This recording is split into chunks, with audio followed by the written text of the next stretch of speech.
Hey everyone, ELTillman of the ELT Network here, and welcome to another edition of ELTillman's Toys, where today we are looking at the Marvel Legends Ultimate Spider-Man figure. I am really excited about this figure ever since they announced it. It looks really cool with the new, smaller teenage body sculpt and the big eyes. You also got the Ultimate Peter Parker head sculpt over there. Just looking at the packaging, this figure looks really cool. I can't wait to open this thing up. This is part of the Build-A-Figure Venom series, even though it's not the classic Venom, it's more the, I think it's the Flash Thompson Venom, or the Ultimate Venom, or something like that. But anyway, you look at the side of the package and you get a picture of the Ultimate Peter Parker Spider-Man, and on the other side you get a picture of the Ultimate Miles Morales Spider-Man.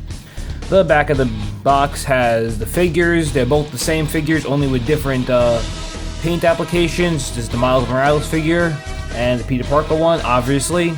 And then you get a look, here's the Build-A-Figure Venom over there. That's what it looks like. Not quite sure what that's from. But here's the other figures. I really want to get the Electro. Electro is one of my favorite side villains. I don't really consider him a main villain, more of a side villain, so he's cool. He's up there with Shocker and Rhino. He's just a really cool side villain. And Hobgoblin's cool as well. You see all the other figures. Anyway, let's just get to it and open this thing up because I am excited to take a look at this figure. And here is the Ultimate Spider-Man out of his packaging, and I really dig this figure. This is yet another awesome Spider-Man figure from Hasbro, and you gotta give them some credit. Over the past few years, you know, we've had some crappy Spider-Man figures, but with the Marvel Legends series, Hasbro has really stepped up their game, and we've had some awesome Spider-Man figures. This one, no exception. Truly cool as you get a look at it over here. Just a couple of minor hiccups that I do have with this figure, but nothing too major. This is a really awesome Spider-Man figure. And as you saw in the packaging, this figure comes with interchangeable hands. You got some fisted hands, whipping hands, and wall-crawling hands. And here is the Ultimate Peter Parker head sculpt, which I think came out really nice and really clean. I like the eyes, they look okay. Pearly white teeth, nice smile. The hair sculpt came out really good. Sculpted nicely all around, looks really nice. Really cool looking head sculpt. It looks like it was ripped straight from the Ultimate Comics. Really good job on this. The few small minor problems I have with this figure are just the back right here. You see the back spider logo on mine. The paint didn't really come out too clean. It's a little blotchy. On the back spider you see some red paint right up there, and then over here where the legs are, just didn't really come out as clean as I would have liked it. You can just see some paint blotchings like over there and over there. It kind of bothers me, but not too much. Then you also got the red pegs over here.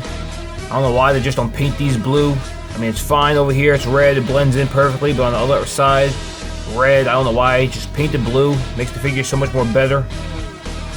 And just the other complaint that I just have is that luckily I was able to read some early reviews of this figure before I got my hands on one, and the shoulders are extremely tight. Like, I am not kidding you. Out of the packaging, the shoulders are really tight, really hard to move. But knowing that, I just tried it lightly for myself, and it was indeed very, very tight. So I just took a hairdryer to it for a couple minutes, loosened up the joints, and now I can get the figure to lift his arm up. Still kind of tight, not too bad. You see, really tight. Really, really tight. You have to apply just a little bit of pressure. I don't want to break it though, but see, there we go. Just make sure that you apply a hairdryer around here. Nice and hot. Loosen up the joints. I think this one arm came out better. Yeah.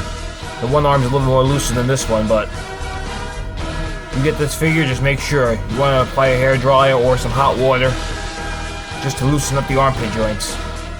The articulation on this figure is really, really good. Check this out. His head, he can look up all the way. This is incredible. This is how you make a Spider-Man figurehead, looking all the way up. Look at that. I can lie him flat and he's still looking straight at us. That is how it's done. Mattel, take notes for your Superman figures. They have a whole bunch of Superman figures that can't look up, which is really dumb. But you could have Spider-Man over here looking up all the way. You can put him in a Superman flying pose. Take notes, Mattel. Really nice. They can look up all the way. It can be fully rotated, and it has some slight pivot to it. As I showed you before with the shoulders, it can go up about that far. He's got double jointed elbows over there. He has the wrist swivel over there, and of course it could bend forward and back. Same goes for all the other interchangeable hands. Nice ab crunch. Look at that, all the way in. Really nice. He can also bend back a decent amount. He has got some hip swivel over there. Go all the way around. This is something cool. Check this out. Nice split. A really nice long split. Really good for a Spider-Man figure. He has some calf rotation over there. He has double jointed knees. He has boot rotation. Also very nice. Feet can move up. Not too much, but down quite far. And he does have some ankle pivot. For a size comparison, here's the figure sitting next to the other Marvel Legends Spider-Man. This is the Pizza Spider-Man. As you can see, he got that slice of pizza. Another great Spider-Man figure. This one with the teenage body mold, you can see is shorter. And here's compared next to the Marvel Legends Iron Man. And if they make Spider-Man Homecoming figures, which I'm pretty sure they will, I think they could use this one for the Tom Holland body mold. Really nice. I think it fits into scale nicely with Robert Downey Jr.'s Iron Man. So overall, this is a really awesome Spider-Man figure. I really enjoy it. I love the new, smaller, teenage-like body sculpt. I really hope that they use this sculpt when they make Spider-Man Homecoming figures for that Spider-Man figure. This is a nice body mold for it. Kind of fits Tom Holland, small, teenager. Keep this body mold for the Spider-Man Homecoming figures. And that does it for another edition of ELTillman's Toys. I hope you enjoyed the video. If you did, please subscribe for more. Hit that like button and all the other good stuff. And until next time, I'm ELTillman, signing out.